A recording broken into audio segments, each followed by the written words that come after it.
ले लीजिए अक्षत फल जल। अब सूत जी कहते हैं कि अब मैं आपको कथा सुनाता हूँ अपनी इच्छा से कि एक बार बार अभी तक कथाओं में आपको सुनने का मौका मिला कि प्रसाद नहीं त्याग करना चाहिए। कोई कोई जिद्दी आदमी होता है, कहता है कि प्रसाद को त्याग ही कर लेंगे तो क्या हो जाएगा, होता है ना।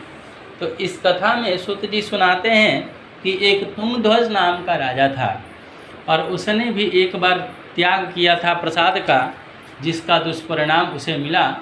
उसके बारे में इस कथा में मैं सुनाऊंगा।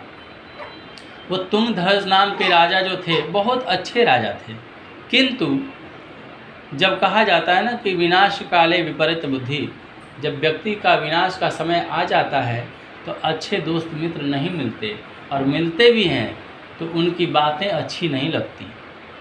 उन्हें बुरे लोगों के बात ही अच्छे लगती है, जो चिकनी चुपड़ी बातें करता है, उनके मन मुताबिक उनको खुश करने योग्य उन्हीं की बातें अच्छी लगती हैं। रावण को भी जब विनाश का समय आ गया था तो माल्यवान और विभीषण की बातें अच्छी नहीं लगती थी। उनके मंत्री गणों में जो चिकनी चुपड़ी उनको खुश करने वाली बातें जो करता था, उन्हीं की बातें अच्छी लगती थी। यही कारण हुआ कि जब तक विभीषण जी रहे तब तक सब कुछ सुरक्षित रहा लंका में, लेकिन विभीषण जी के जाते ही लंका जो थी वो संतहीन हो गया। और जहाँ पर संत होते हैं वहाँ पर कल्याण होते रहता है, और जब संत निकल जाते हैं जिस स्थान से, वहाँ पर कल्याण का कोई उम्मीद नहीं किया जा सकता। विभीषण जी संत थे, जब निकल गए लंका का पतन उसी दिन से आरंभ हो गया।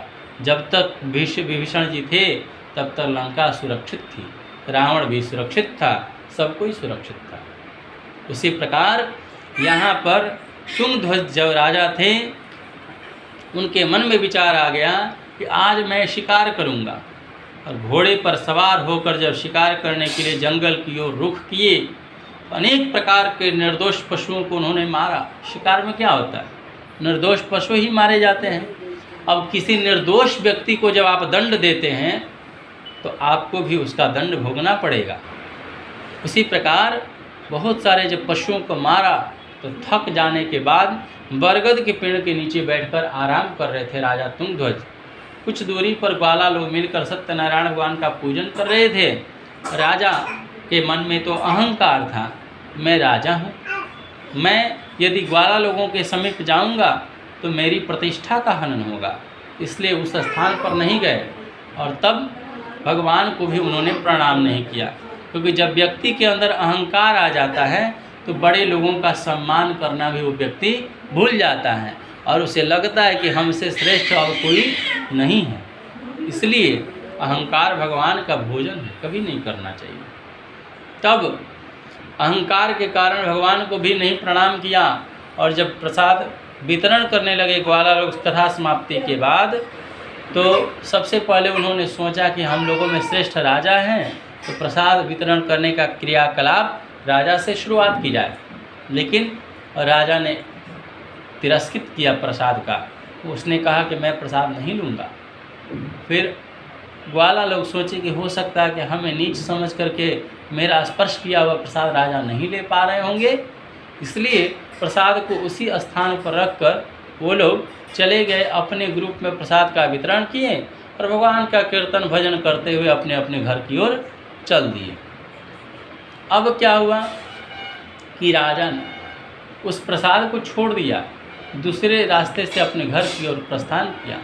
घर पर जाने के बाद उसके 100 पुत्र थे, सब के सब मरे पड़े दिखाई दिए। धन धान्य जितना था सब अस्त व्यस्त हो गया, सब विनाश हो गया। अब राजा के मन में विचार आया कि लगता है कि भगवान का प्रसाद का मैंने त्याग किया है, इसलिए सत्यनारायण भगवान के श्राप के कारण मुझे ये दुख और दंड के रूप में मुझे दिख रहा है। इसलिए हमें वहाँ जाना चाहिए जहाँ भगवान का पूजन हो रहा था, और पुनः अपने घर से लौटकर उस स्थान पर पहुँचा जहाँ ग्वाला लोग मिलकर सत्यनारायण भगवान का पूजन कर रहे थे। वहाँ जाकर भगवान का विधि विधान के साथ अपनी अहंकार को त्याग करके सत्यनारायण भगवान का पूजन ग्वाला लोगों के साथ किया और भगवान से क्षमा मांगी कि हे प्रभु, हमने बहुत बड़ी गलती कर दी, आप हमारी गलती को क्षमा करें। इस प्रकार से जब ब्रह्मा आदि देवता भी जब आपके रूप और गुण के बारे में नहीं जानते, तब मैं आपकी माया से मोहित होकर आपके बारे में कैसे जान सकता हूँ। अतः हे प्रभु, हमारी गलती को क्षमा कर दें। भगवान तो शरणागत वत्सल हैं, ये जो भी शरण में आ जाता है उसको उद्धार कर देते हैं, उसका उद्धार कर देते हैं। इस प्रकार भगवान ने उनका उद्धार किया और पुनः यथावत धन संपत्ति पूरा कर दिया। अब मैं आप लोगों को उनकी इस कथा सुना देता हूँ, जिन्होंने पहले समय में सत्यनारायण भगवान का पूजन किया, अगले जन्म में उनके साथ क्या हुआ। सत्यनारायण भगवान का व्रत सबसे पहले शतानंद नाम का ब्राह्मण ने किया था। अगले जन्म में सुदामा के रूप में जन्म हुआ और श्री कृष्ण का ध्यान करते करते मोक्ष को प्राप्त कर लिया। दूसरा लकड़हरा जो था, वो अगले जन्म में भील गुहराज के रूप में जन्म लिया और भगवान श्री राम जी की सेवा करके वैकुंठ धाम को प्राप्त किया। उल्कामुख नाम के जो राजा रानी थे, भद्रशिला नदी के किनारे पर सत्यनारायण भगवान का पूज्य थे, अगले जन्म में दशरथ के रूप में जन्म लिया। अगला जन्म भी उनका राजा के रूप में जन्म हुआ। और भगवान का एक रूप है रंगनाथ जी, जो अयोध्या के कुल देवता हैं। तो श्री रंगनाथ जी की पूजा सेवा करके वैकुंठ धाम को प्राप्त किए। अगला जो साधु था, बार बार संकल्प करके पूजा नहीं किया, अगले जन्म में इतना इसके अंदर भक्ति प्रस्फुटित हुई कि मोर ध्वज के रूप में जन्म लिया और भगवान के चरणों में देने के लिए अपने पुत्र को ही न्यौछावर कर दिया। पति पत्नी दोनों अपने पुत्र को आरे से चीरकर भगवान के चरणों में देकर मोक्ष को प्राप्त किए। और अंत में जो तुंगध्वज नाम के राजा थे, जिसने प्रसाद का अनादर किया था, अगले जन्म में मनु के रूप में जन्म लिया और भगवान के सभी भक्ति युक्त कर्मों को करके मनु जी वैकुंठ धाम को प्राप्त किए। इस प्रकार से सत्यनारायण भगवान की पूजा फल देने वाली है। भगवान को कोई काल, कोई सत्य, कोई ईश, कोई सत्यनारायण और कोई सत्यदेव कहते हैं। और भगवान भी अपने भक्तों की इच्छाओं को पूर्ण करने के लिए अनेक रूपों को धारण करते हैं।